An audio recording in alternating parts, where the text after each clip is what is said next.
ሰላም ፍሬ ህይወት ዮሐንስ ነኝ። በአፍሪካ ቀንድ በተለይም በኢትዮጵያ በኤርትራና በሌሎች ጎረቤት ሀገራት መካከል የሚፈጠሩ ማህበራዊ፣ ኢኮኖሚያዊና ፖለቲካዊ ጉዳዮች ላይ ልዩ ትንታኔዎችን አቀርብላችኋለሁ። ለዩቲዩብ ቻናሌ አዲስ ከሆናችሁ አሁኑኑ የደውል ምልክቷን በመጫን ቻናሌን ሰብስክራይብ አድርጋችሁ ቤተሰብ እንድትሆኑ ጋበዝኳችሁ።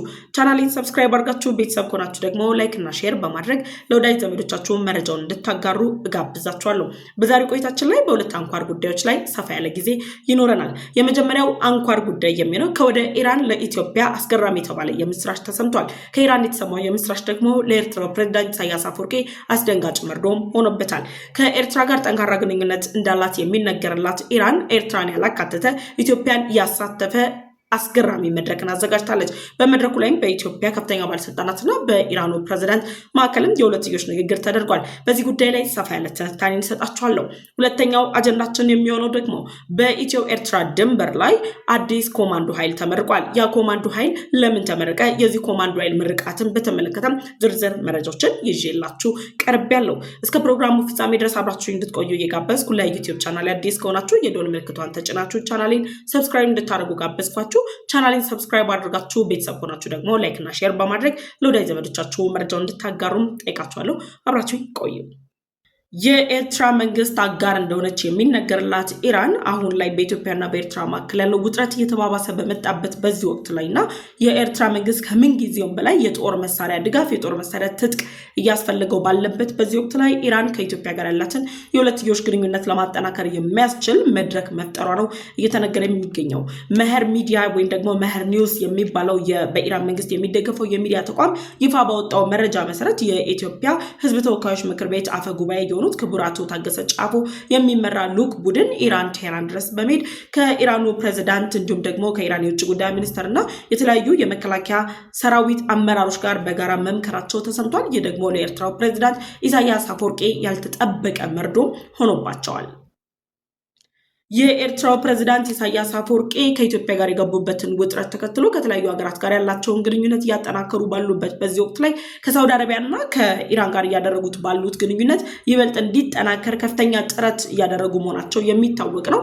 ይህንን መነሻ በማድረግ ባለፉት ቀናት ሳውዲ አረቢያ ቆይተው ወደ ሀገራቸው ተመልሰዋል። ሳውዲ አረቢያ በደረጉትም ቆይታም ቢሆን የሳውዲ አረቢያ መንግስት ከኤርትራ ጋር ውይይት እያደረገ ባለበት በዚህ ወቅት ላይ ከአሜሪካው ፕሬዚዳንት ዶናልድ ትራምፕ የቀረበለትን ግብዣ በመቀበል በኢትዮጵያ ከፍተኛ ሚሊዮን ዶላሮች ኢንቨስት የሚደረግባቸው ግዙፍ ሜጋ ፕሮጀክቶችን ጭምር በመስራት ጭምር ለኢትዮጵያ መንግስት ያለውን ድጋፍ የሳውዲ መንግስት አሳይቷል። ይህ ደግሞ ኤርትራ ከሳውዲ ጋር ያላት ግንኙነት ምንም ያህል ቢጠናከር የሳውዲ መንግስት ከኢትዮጵያ ላይ ፊቱን ሊያዞር ወይም ደግሞ ለኢትዮጵያ የሚያደርገውን ድጋፍ ሊያቋርጥ እንደማይችል የተረዳችበትን አጋጣሚ የፈጠረ ነው። ታዲያ በኢትዮጵያና በኤርትራ መካከል ያለው ውጥረት እየጨመረ ባለበት በዚህ ወቅት ላይ የኤርትራ መንግስት የጦር መሳሪያ ምንጭ በመሆን ጭምር የተለያዩ ጦር መሳሪያዎችን የሚያስታጥቀው የኢራን መንግስት አሁን ላይ ከኢትዮጵያ ጋር ያለውን የሁለትዮሽ ግንኙነት አጠናክሯል። ለዚህም ማሳያ እንዲሆን ደግሞ በትናንትናው ዕለት የኢራን መንግስት የመከላከያ ጉዟቸውን ወይም ደግሞ የመከላከያ እንቅስቃሴያቸውን የተለያዩ ሚሳኤሎችን፣ ድሮኖችን ጨምሮ ኢራን ያመረተቻቸው እጅግ አስገራሚና ኃይለኛ የሚባሉ የጦር መሳሪያዎችን በኤግዚቢሽን ያቀረበችበት መድረክ ላይ የኤርትራ መንግስት ባለስልጣናት ባልተገኙበት ሁኔታ በኢትዮጵያ ህዝብ ተወካዮች ምክር ቤት ክቡር አቶ ታገሰ ጫፎ የሚመራ ልዑክ ቡድን ተገኝቶ ጉብኝት አድርጓል። ከጉብኝት ባለፈ በኢትዮጵያና በኤርትራ መካከል ያለው ውጥረት በተባባሰበት በዚህ ወቅት ላይ ኢራን ከኢትዮጵያ ባለስልጣናት ጋር በጋራ በመሆን በመከላከያ ዘርፍ ዙሪያ ላይ እንዲሁም ደግሞ በሁለትዮሽ ግንኙነታቸው ላይ መምከራቸው ነው የተነገረው። ይህ ለኤርትራ መንግስት ባለስልጣናት ያልተጠበቀ ዜና ነው። ኤርትራ ከኢራን ጋር ያለኝን የሁለትዮሽ ግንኙነት አጠናክሬያለሁ ወይም ደግሞ ኢራን አጋሬ ናት ብላ በተቀመጠችበት በዚህ ወቅት ላይ በኢትዮጵያና በኢራን መካከል የተፈጠረ የሁለትዮሽ ግንኙነት ኢትዮጵያ ምናልባትም የኢራን እጅግ አደገኛ የሚባሉ ድሮኖችን፣ ሚሳኤሎችን ጭምር የምትታጠቅበትን እድል የሚያጎናጽፍ እንደሆነ የተለያዩ የፖለቲካ አስተያየት ሰጪዎችም እየገለጹ ይገኛሉ። የኢትዮጵያ ህዝብ ተወካዮች ምክር ቤት አፈ ጉባኤ የሆኑት ክቡር አቶ ታገሰ ጫፎ በኢራን ባደረጉት ቆይታቸው ከኢራኑ ፕሬዝዳንት መስዑድ ፔዥኪያን ጋር በጋራ መክረዋል። እንዲሁም ደግሞ ከኢራን የውጭ ጉዳይ ሚኒስትር አባስ አርጋቺ ጋርም በጋራ መክረዋል። ምክክራቸውም በሁለትዮሽ ግንኙነት እንዲሁም ደግሞ የመከላከያ ስርዓታቸውን ማጠናከር ላይ ነው። ታዲያ በኢራንና በኢትዮጵያ መካከል የተደረገው ግንኙነት በአፍሪካ ቀንድ ላይ አሁን ላይ ያለውን ውጥረት ሌላ መልክ እንዲኖረው ጭምር ሊያደርገው እንደሚችልም የተለያዩ አስተያየቶች እየተሰነዘሩ ይገኛሉ። ኢትዮጵያና ኢራን የሁለትዮሽ ግንኙነታቸውን በዚህ ወቅት ላይ ማጠናከራቸው ለኢትዮጵያ ምን ጥቅም ይሰጣታል፣ ኤርትራን ምን ይጎዳታል የሚለውን ደግሞ ማየትና ማወቅም ያስፈልጋል። ኤርትራ ከፍተኛ የተባለ የጦር መሳሪያ የምታገኝባት ወይም ደግሞ አጋር አድርጋ የጦር መሳሪያ የምትታጠቅበት ሀገር ኢራን ነች። ኢራን የምታመርታቸው በዓለም አቀፍ ደረጃ እውቅና የተሰጣቸው አደገኛ ድሮኖችን ጨምሮ የተለያዩ ሚሳይሎችን በማምረት ጭምር ኢራን የመከላከያ ስርዓቷን ከጊዜ ወደ ጊዜ እያሰለጠነች የመጣች ሀገር ነች። የኢራን የጦር መሳሪያዎች በአሜሪካ የጦር መሳሪያ መቃወሚያዎች፣ በእስራኤል የጦር መሳሪያ መቃወሚያዎች ጭምር የተፈተኑ ናቸው። ታዲያ በኢትዮጵያና በኤርትራ መካከል ያለው ውጥረት ጨምሮ በሁለቱ ሀገራት መካከል ወደ ለየለት ጦርነት ይገባል እየተባለ ባለበት በዚህ ወቅት ላይ ለኤርትራ እውነተኛ የመሳሪያ ምንጭ የሆነችው ኢራን ከኢትዮጵያ ጋር የመከላከያ ኤግዚቢሽን ፕሮግራም አዘጋጅታ ኢትዮጵያን ገብዛ ለኢትዮጵያ መንግስት ባለስልጣናት ያመረተቻቸውን የጦር መሳሪያዎች ድሮኖችና ሚሳኤሎችን በይፋ ከማሳየቷም በስተጀርባ የኢራን መንግስት በቀጥታ የሚሆን በተዘዋዋሪ መንገድ ለኢትዮጵያ የተለያዩ የጦር መሳሪያዎችን ሊያስታጥቅ እንደሚችልና በኢትዮጵያና በኢራን መካከል ያለው የመከላከያ ስርዓትም እርስ በርስ ሊወያዩ ሊነጋገሩ እንደሚችሉና የሁለትዮሽ ግንኙነታቸውን ሊያጠናክሩ እንደሚችሉ ጭምር መነገሩ ለኤርትራ መንግስት ባለስልጣናት ስጋት ከመሆኑ በተጨማሪ በአፍሪካ ቀንድ ላይ ለሚገኙ ሀገራት ግብፅና ኤርትራ በተናጠለም ሆነ በመጣመር ጭምር ወደ ጦርነት ለመግባት እየተንቀሳቀሱ ባሉበት በዚህ ወቅት ላይ ይህንን ዜና መስማት እጅግ አደገኛና አስደንጋጭ የሚባል ጉዳይ እንደሆነ ጭምር ነው እንግዲህ የሚነገረው። ታዲያ በኢራንና በኢትዮጵያ መካከል የተፈጠረው ግንኙነት የቀይ ባህር ደሴቶቿን ለኢራን አከራይታ እየተንቀሳቀሰች ያለችው ኤርትራ ኢራንና ኢትዮጵያ አሁን ላይ ግንኙነታቸውን ለምን ማጠናከር አስፈልጋቸው በሚለው ጉዳይ ላይ ቆም ተብሎ ሲታይ ኢትዮጵያውን ላይ እያነሳች ያለችው የቀይ ባህር ጥያቄ፣ ወደ ቀይ ባህር መግባት፣ ደግሞ አሰብ ወደብን በባለቤትነት ማስተዳደር የሚሉት ሁሉ በኢትዮጵያ ቁጥጥር ስር ይገባሉ። እነዚህ የቀይ ባህር ዳርቻዎች ወይም ደግሞ በቀይ ባህር ዙሪያ ላይ የሚገኙ ደሴቶችን ኢትዮጵያ በእጇ የምታስገባበትና አሰብ ወደብን በእጇ ካስገባች በበላይነት የምትዘውርበትን እድል ይሰጣታል። ይህ እድል ደግሞ ኢራን ከኤርትራ ጋር በመስማማት በቦታው ላይ እያሰፈረች ያለቻቸው እያደረገች ያለቻቸው እንቅስቃሴዎች ቀጣይነት እንዲኖራቸው ለማድረግ አሁን ላይ ያላት ሁነኛ አማራጭ ከኢትዮጵያ ጋር ወዳጅነት መፍጠር ነው። ከኢትዮጵያ ጋር በምትፈጥረው ወዳጅነት ኢራን ኢትዮጵያን በጦር መሳሪያ እያስታጠቀች የኢትዮጵያን የቀይ ባህር ጥያቄ በመደገፍ ጭምር ኤርትራ በተቃራኒ የምትቆም ከሆነ ኢራን በቀጣይ ኢትዮጵያ ወደ ቀይ ባህር ገብታ በአሰብ ወደብ ላይ ቁጥጥር ከማድረግ ባለፈ በቀይ ባህር ዳርቻዎች ላይ በምታደርገው እንቅስቃሴ ላይ ከኤርትራ ይልቅ የበለጠ ተደማጭነት ያላት ኢትዮጵያ ጋር አጋርነቷን ማጠናከሯ በቀይ ባህር ዳርቻ ላይ እያደረገች ላለችው እንቅስቃሴ ዋስትናን የሚሰጣት የመጀመሪያ ጉዳይ በመሆኑ ነው። እንግዲህ የኢትዮጵያ የሕዝብ ተወካዮች ምክር ቤት ክቡር አቶ ታገሰ ጫፎን የኢራኑ ፕሬዝዳንት የሆኑት መሱድ ፔሽኪያን እንዲሁም ደግሞ ከውጭ ጉዳይ ሚኒስትሩ አባስ አርጋቺ ጋር በጋራ በመሆን እነዚህ ሁለት የኢራን ቁልፍ የሚባሉ አመራሮች ተቀብለው ውይይት ያደረጉት ማለት ነው። የኤርትራው ፕሬዝዳንት ኢሳያስ አፈወርቂ ኢራን ሄደው በዚህ ዓመት ውይይት አላደረጉም፣ ወይም ደግሞ ከኢራኑ ፕሬዝዳንት መሱድ ፔሽኪያን ጋር የውይይት መድረክ አልተፈጠረላቸውም። ኢራን አሁን ላይ ግን ፕሬዝዳንቷን ጭምር ለውይይት ከኢትዮጵያ መሪዎች ጋር ለውይይት ያበቃችበት ዋነኛ ምክንያት ኢትዮጵያ በቀይ ባህር ዳርቻ ላይ ከነ አሜሪካ ጋር ከነ እስራኤል ጋር ከሌሎች ሀገራት ጋር እየፈጠረች ያለችው ጥምረት ለኢራን የቀይ ባህር ዳርቻ እንቅስቃሴ ዋስትና ሊሆን የሚችል ጉዳይ ነው።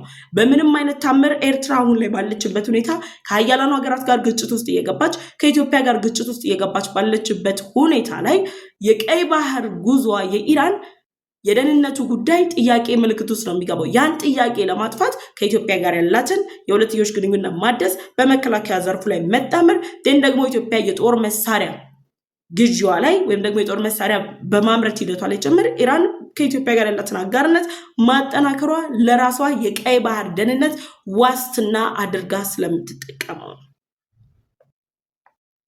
ሁለተኛው ምክንያት ኢትዮጵያና ኢራን በዓለም ላይ የሚገኙ የተለያዩ ተቋማትን ጭምር በተመሰረተ በጥቂት ዓመታት ውስጥ እያነጋገረ እያስገረመ ያለው የብሪክስ አባል ሀገራት ናቸው ሁለቱም። ኢትዮጵያም ኢራንም በአንድ ዓመት ነው ሁለቱም በአባልነት በዚህ ህብረት ውስጥ የገቡት። የብሪክስ አባል ሀገራት የ2026 የኢኮኖሚ ትንበያ ላይም ከፍተኛ የተባለ የኢኮኖሚ እድገት ከሚያሳዩ ሀገራት መካከል ኢትዮጵያን በቀዳሚነት ወይም ደግሞ በአንደኛ ደረጃ ላይ ያስቀምጧታል። 7.6 የጂዲፒ እድገት በማስመዝገብ ኢትዮጵያ ከብሪክስ አባል ሀገራት በተሻለ ማደግ የምችላች ከመስራቾቹ ከነ ቻይና ከነ ሩሲያ በተሻለ ሁኔታ ኢራንና ኢትዮጵያ ካላቸው ሁለትዮሽ ግንኙነት መጠናከር በተጨማሪ እነዚህ ሁለት ሀገራት በብሪክስ አባል ሀገራት ህብረት ቦንድድ የሆኑ ሀገራት ናቸው፣ የተጣመሩ ሀገራት ናቸው። ኤርትራ የብሪክስ አባል ሀገራት ህብረት አይደለችም። ኢትዮጵያ የብሪክስ አባል ሀገራት ህብረት ነች። ኢትዮጵያ በብሪክስ አባል ሀገራት በመካተቷ በዓለም አቀፍ ደረጃ የዲፕሎማሲ ተቀባይነት አግኝታለች። ፖለቲካሊ ተጽዕኖ መፍጠር ችላለች። በአፍሪካ ቀንድ ላይ ደግሞ ሀያልነቷን እየገነባች ነው ያለችው። እነዚህን ሁሉ አድቫንቴጆች ከብሪክስ አባል ሀገራት እያገኘች ነው። በተጨማሪም የብሪክስ አባል ሀገራት አንዳቸው ለሌላኛቸው የኢኮኖሚ ድጋፍ እየሆኑ ነው ያሉት። በሚሊታሪም በምንም ኮርፖሬሽን ፈጥረው እነዚህ ሀገራት የሁለትዮሽ ግንኙነታቸውን እያጠናከሩ ባሉበት በዚህ ወቅት ላይ ለኢራን የብሪክስ አባል ሀገር የሆነችው ኢትዮጵያ ጋር አጋርነቷን ማጠናከሯ ይጠቅማታል እንጂ የብሪክስ አባል ሀገር ላልሆነችው ኢትዮጵያ ኤርትራ አጋርነቷን መግለጹ አይጠቅማትም። ሁለተኛው ምክንያቷ የብሪክስ አባል ሀገራት ናቸው። ሁለቱ ሀገራት በጋራ ለመንቀሳቀስ በጋራ ለመስራት ይጠቅማቸዋል። ሶስተኛው ኢራን እያመረተቻቸው የምትገኘው ድሮኖች፣ ሚሳይሎች፣ የጂፒኤስ ጃመሮች፣ ሌሎች የጦር መሳሪያዎችን ጭምር ለኢትዮጵያ ታስታጥቃታለች የሚለው ስጋት ለኤርትራ መንግስት ባለስልጣናት በኢትዮጵያና በኢራን መካከል የተፈጠረው ግንኙነት እጅግ አስደንጋጭ ሆኖባቸዋል። ኢትዮጵያ አይደለም የኢራንን የጦር መሳሪያዎችን ታጥቃ ይቅርና አሁን ላይ በሀገር ውስጥ እየተገጣጠሙ ያሉ በሀገር ውስጥ እየተመረቱ ያሉ እጅግ አደገኛ የጦር መሳሪያዎችን ጭምር ታጥቃ በአፍሪካ ቀንድ ላይ በተናጠልም በቡድንም የሚሰነዘርባትን የትኛውንም ዛቻ የሚሆን እየተደረጉ ያሉ የፖለቲካ ወጥመዶችን በጣጥሳ እያለፈች ያለችበት ሁኔታ ነው ያለው። ይህ ሁኔታ ባለበት በዚህ ወቅት ላይ ከኢራን መከላከያ ስርዓት ጋር የኢራን መከላከያ ኤግዚቢሽን ላይ ኢትዮጵያ መገኘቷ ሌላ መልእክት ነው ያስተላለፈው ለግብፅም ለኤርትራም።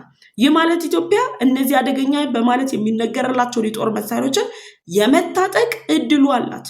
ኢራን ለኢትዮጵያ የምታስታጥቅበት ምክንያት በአፍሪካ ቀንድ ያለ ስትራቴጂካዊ አጋር ኢትዮጵያ ስለምትሆናት ነው። ስለዚህ በኢትዮጵያና በኢራን መካከል ያለው የሁለትዮሽ ግንኙነት መጠናከር ለኤርትራ መንግስት ብቻ ሳይሆን ስጋት የሚሆነው ስጋትነቱ በኢትዮጵያ ላይ በጠላትነት ለሚነሱ የቀይ ባህር ዳርቻ ላይ ለሚገኙ ሀገራት በሙሉ ነው። የኢራን የቀይ ባህር ዳርቻ ጉዞ እውንም የሚሆነው ኢራን በእውነት የብሪክስ አባል ሀገራት ህብረት አባል መሆኗ እውን የሚሆነው ኢራን የምታመርታቸው የጦር መሳሪያዎች ለገበያ ከመቅረብን ባለፈ በሁለትዮሽ የዲፕሎማሲ ግንኙነት በማጠናከር ዲፕሎማሲዋ እውን የሚሆነው ከኢትዮጵያ ጋር በምትመሰርተው አሁናዊ ግንኙነት ነው። ትናንትና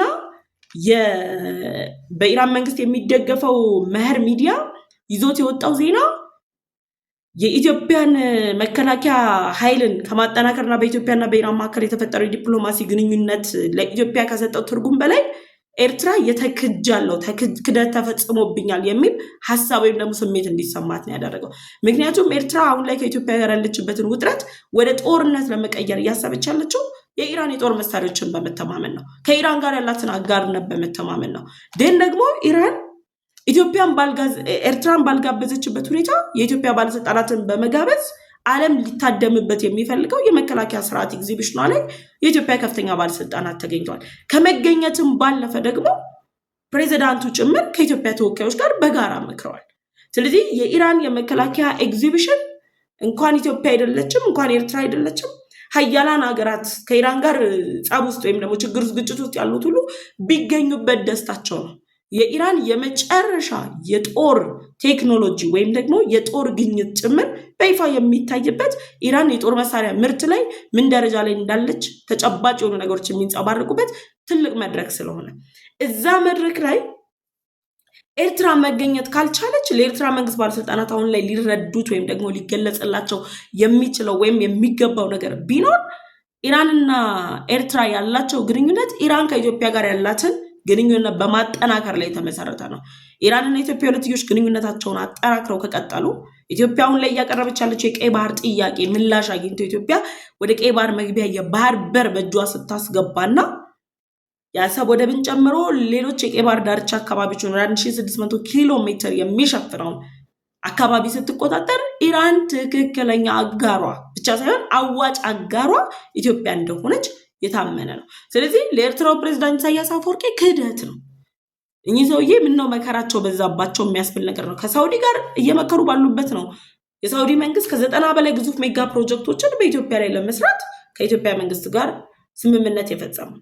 የኤርትራ ጥያቄ የኢኮኖሚ ጥያቄ አይደለም። ሳውዲ ገብታ የበላይነቷን በአፍሪካ ቀንድ ላይ እንድትመሰርት ነው ወይም ደግሞ በምስራቅ አፍሪካ ላይ ከሌሎች ሀያላን ሀገራት ጋር ተፎካካሪ እንድትሆን ነው የሚል አጀንዳ ጭምር ፈጥረው እንዲያራግቡ ያደረጋቸው ሳውዲ ኤርትራ አጋር ልትሆናት እንደማትችል ተረድታ ከኢትዮጵያ ጋር ያላትን የሁለትዮሽ ግንኙነት ለማጠናከር ግዙፍ ሜጋ ፕሮጀክቶችን በኢትዮጵያ ላይ ከመስራት አልፎ በሎጂስቲክ ዘርፍ ላይ በጋራ ለመስራት ከስምምነት ላይ መድረሳቸው የወደብና ትራንስፖርቴሽንን ጨምሮ በጋራ ለመስራት የሚያስችል ስምምነት ማዕቀፍ ውስጥ መግባታቸው ሳውዲ ከኤርትራ ይልቅ ኢትዮጵያ አዋጭ መሆኗን መረዳቷ ነው።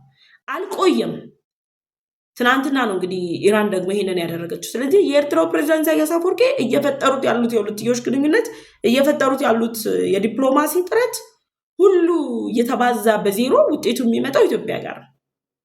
ኢትዮጵያ ደግሞ እንደ ኤርትራ መንግስት ድረሱልኝ የሚል ጩኸት አሰምታ ወይም ደግሞ በተማጽኖ ለምና አይደለም ከአገራቶቹ ጋር አጋርነቷን እያጠናከረች ነይ ተብላ ተጋብዛ ነው።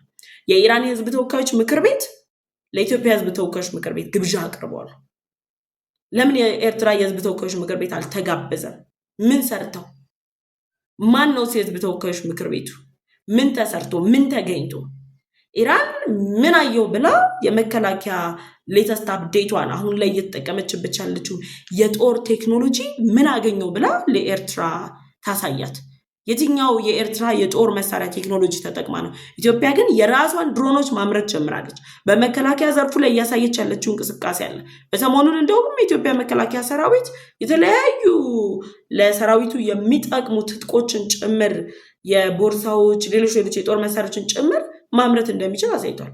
አይቻልም የተባሉ የጦር መሳሪያዎች ኢትዮጵያ ውስጥ ተገጣጥሞ ታይተዋል።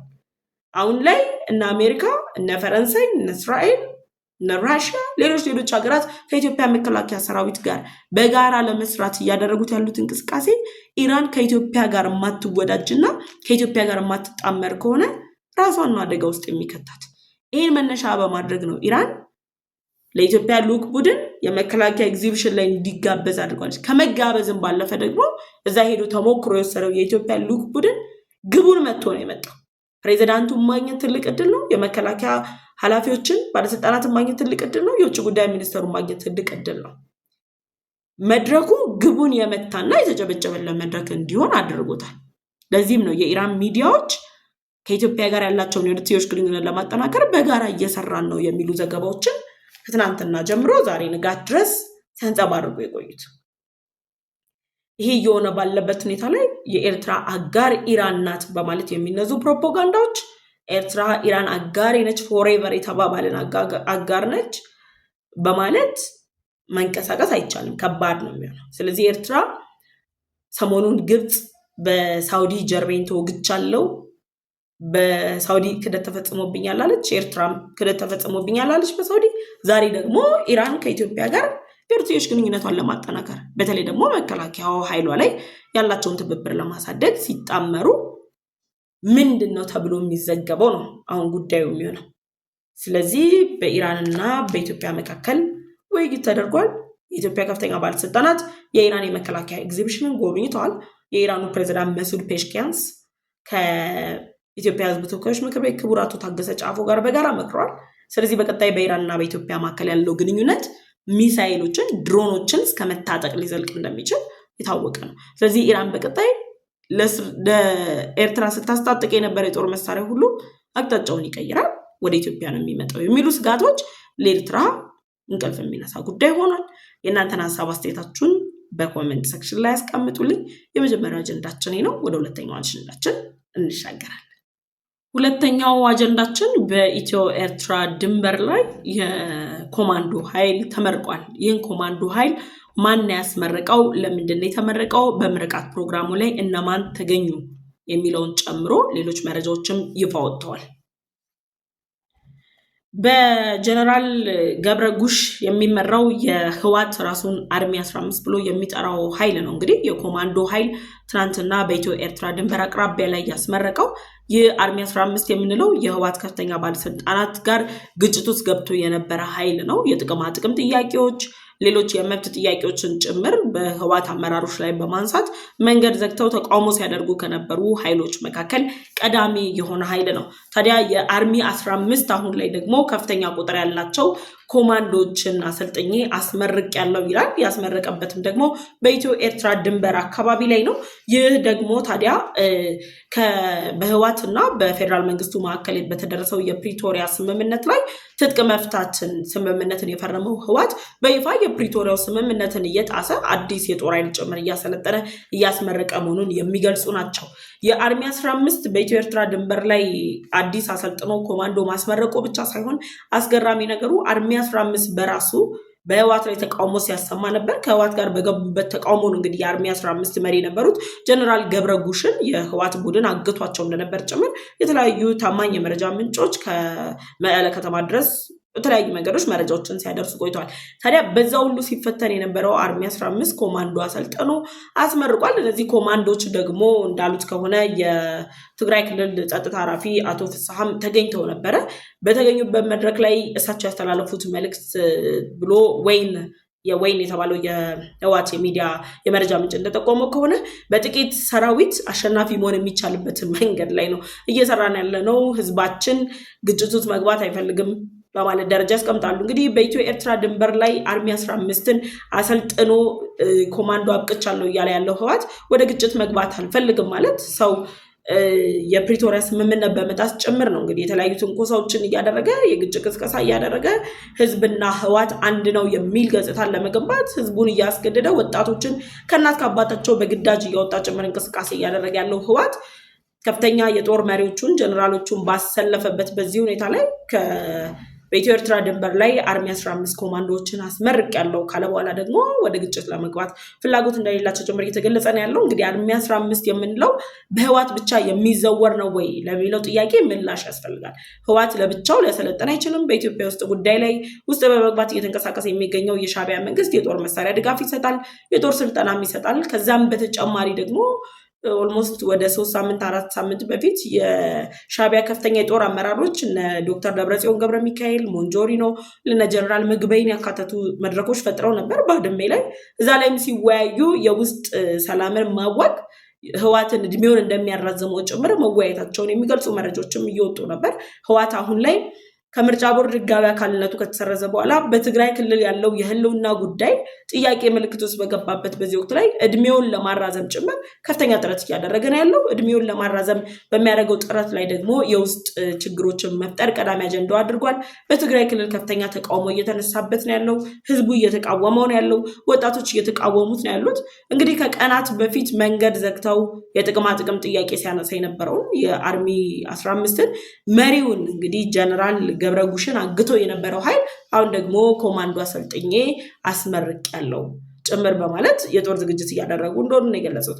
ይህ እንዴት ነው የሚታየው? ህወሓት በተደጋጋሚ በፌዴራል መንግስቱ ላይ የፕሪቶሪያውን ስምምነት በመጣስ የተለያዩ የጦር እንቅስቃሴዎችን እያደረገ ነው እያለ ይከሳል። በተቃራኒው ደግሞ ለዛውም በኢትዮጵያና በኤርትራ መካከል ያለው ውጥረት እየተባባሰ መጥቶ ዓለም አቀፍ የሚዲያ ተቋማት ሀያላን ሀገራት ጭምር ነገር ወደ ለየለት ጦርነት እንዳያመራ የሚል ስጋቶች እያስቀመጡ ባሉበት በዚህ ወቅት ላይ በኢትዮ ኤርትራ ድንበር አቅራቢያ ላይ አርሚ 15ን ኮማንዶን ማሰልጠን ማለት የኮማንዶን ፈንክሽን ከመረዳት አንጻርም ኮማንዶ የጦር ስልትን የመቀየር አቅም ያለው ኃይል ነው። የኮማንዶ ኃይል የምንለው እንግዲህ የጦርን ነባራዊ ሁኔታ መቀየር የሚችሉ ጦርን የሚቀይሩ ስልትን የሚቀይሩ የጦርነቱ ሁኔታ መቀየር የሚችል ኃይል አሰልጥኝ አስመርቅ ያለው ማለት በኢትዮጵያና በኤርትራ መካከል ያለው ጦርነት አይቀሬ ነው።